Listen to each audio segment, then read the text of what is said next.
बिहार विधानसभा चुनाव को लेकर एआईएमआईएम प्रमुख ओवैसी ने कमर कस ली है और इन सब के बीच उनकी पार्टी बिहार विधानसभा चुनाव में किस रणनीति के साथ उतर रही है और इस बार ओवैसी ने मीडिया से इस बारे में खुलकर बातचीत की है। देखिए उनका ये इंटरव्यू। आप थोड़े इससे नाराज हैं कि आपको महागठबंधन ने इस बार इतना ज़्यादा अपने साथ? नहीं, नाराज़गी का सवाल नहीं है। वो अपनी पार्टी का स्ट्रेटजी तय करेंगे, हम अपनी पार्टी का तय करेंगे। मगर जब बिहार के बड़े बड़े मौलाना लोग, स्कॉलर्स, इंटेलेक्चुअल्स, डॉक्टर्स, लॉयर, ये सब बोले कि भाई ओवैसी नहीं करना चाह रहे, हम बोले भाई कौन बोला आपको? फिर हमको याद दिलाया परसों वाइस प्रेसिडेंट का इलेक्शन हुआ महीना भर पहले, किसको वोट दी हम? तो खामोश हो गए। अब उन्हीं को हम बोले कि आप जाके लेटर दे दीजिए। अब वही लोग बड़े अफसोस का इजहार कर रहे हैं कि भाई आप तो, आपकी नीयत सही है, अब ये लोग ऐसा कर रहे हैं। तो ये अब आपको क्यों लगता है कि ऐसा परसेप्शन बन गया कि आप बीजेपी की बी टीम की तरह काम करते हैं?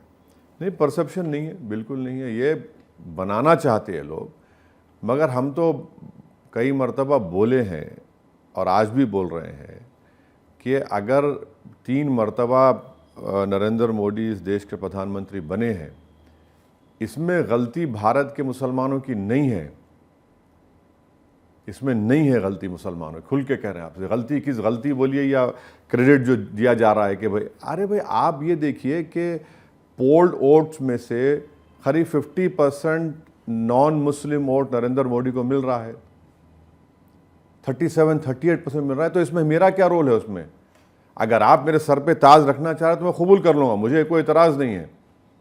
अगर आप समझ रहे हैं कि हर चीज़ में ओवैसी को लाने से मर्ज़ का इलाज हो जाएगा, तो मुझे कोई उसकी परेशानी नहीं है। मगर इंट्रोस्पेक्शन तो करिए, जो उर्दू में बोलते हैं कि मुहासबा करिए, कि देखिए गिरेबान में झांक कर देखिए कि आप में कितनी कमज़ोरी है, आखिर क्या हो रहा है, कैसे हो रहा है। तो ये अब उनको नहीं करना चाह रहे, अब हमको क्रेडिट देना चाह रहे, तो मुझे तो मैं इस इंटरव्यू का एक फ़ायदा उठाता हूँ, ये कि मैं पूछता हूँ आपकी संबंध कैसे हैं बीजेपी के साथ, लीडरशिप के साथ, टॉप लीडरशिप के साथ? बीजेपी जैसे पार्टी से कोई संबंध नहीं है। बट मोदी और अमित शाह नहीं, कोई नहीं है। देखिए, जब ऑपरेशन सिंदूर होने से पहले हम तो एक ट्वीट किए थे, स्टेटमेंट रिलीज किए कि हमको क्यों नहीं बोले ऑल पार्टी मीटिंग में आप। तो मैंने ऑन रिकॉर्ड कहा था कि तो आए थे ऑल पार्टी। होम मिनिस्टर मुझे फ़ोन करके कहा कि आप आइए, मैं गया और उसमें उनके सामने हम बात किए, बोले। तो एक गवर्नमेंट में है वो, तो उनसे हम, जैसा आप गिरिराज सिंह से हम जाकर मिले, मालेगांव के पावर लूम्स के बारे में उनके इश्यूज़ थे। अब जैसा हम उनके साथ मिले, 1 घंटा बात की गिरिराज सिंह हमसे, पूरे डेलीगेशन से। मुफ्ती साहब, इस्माइल साहब हमारे एमएलए है, हमारे दोस्त लोग चला दिए। देखिए ओवैसी खड़ा हुआ है गिरिराज सिंह। अरे भाई मंत्री है ना, मैं नहीं जाऊँ उनके पास? ऑपरेशन सिंदूर के बाद जो आपको डेलीगेशन में भेजा गया, आपके कई बयान बहुत ही स्ट्रॉन्ग बयान थे पाकिस्तान के खिलाफ भी, और आपने जो पोजीशनिंग की उसको बहुत अप्रिशिएट लोगों ने भी किया।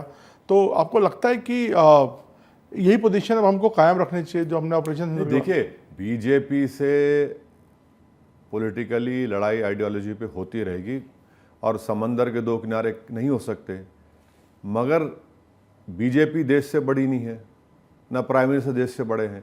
जब इतना दर्दनाक टेररिस्ट अटैक हुआ है पहलगाम में, और सब जानते हैं कि पाकिस्तान से ये आईएसआई ट्रेंड मिलिट्री के लोग आकर मिलिट्री स्टाइल में एग्जीक्यूशन हुआ उन लोगों का, तो ज़ाहिर है देश का पक्ष रखने के लिए हमेशा हाजिर थे।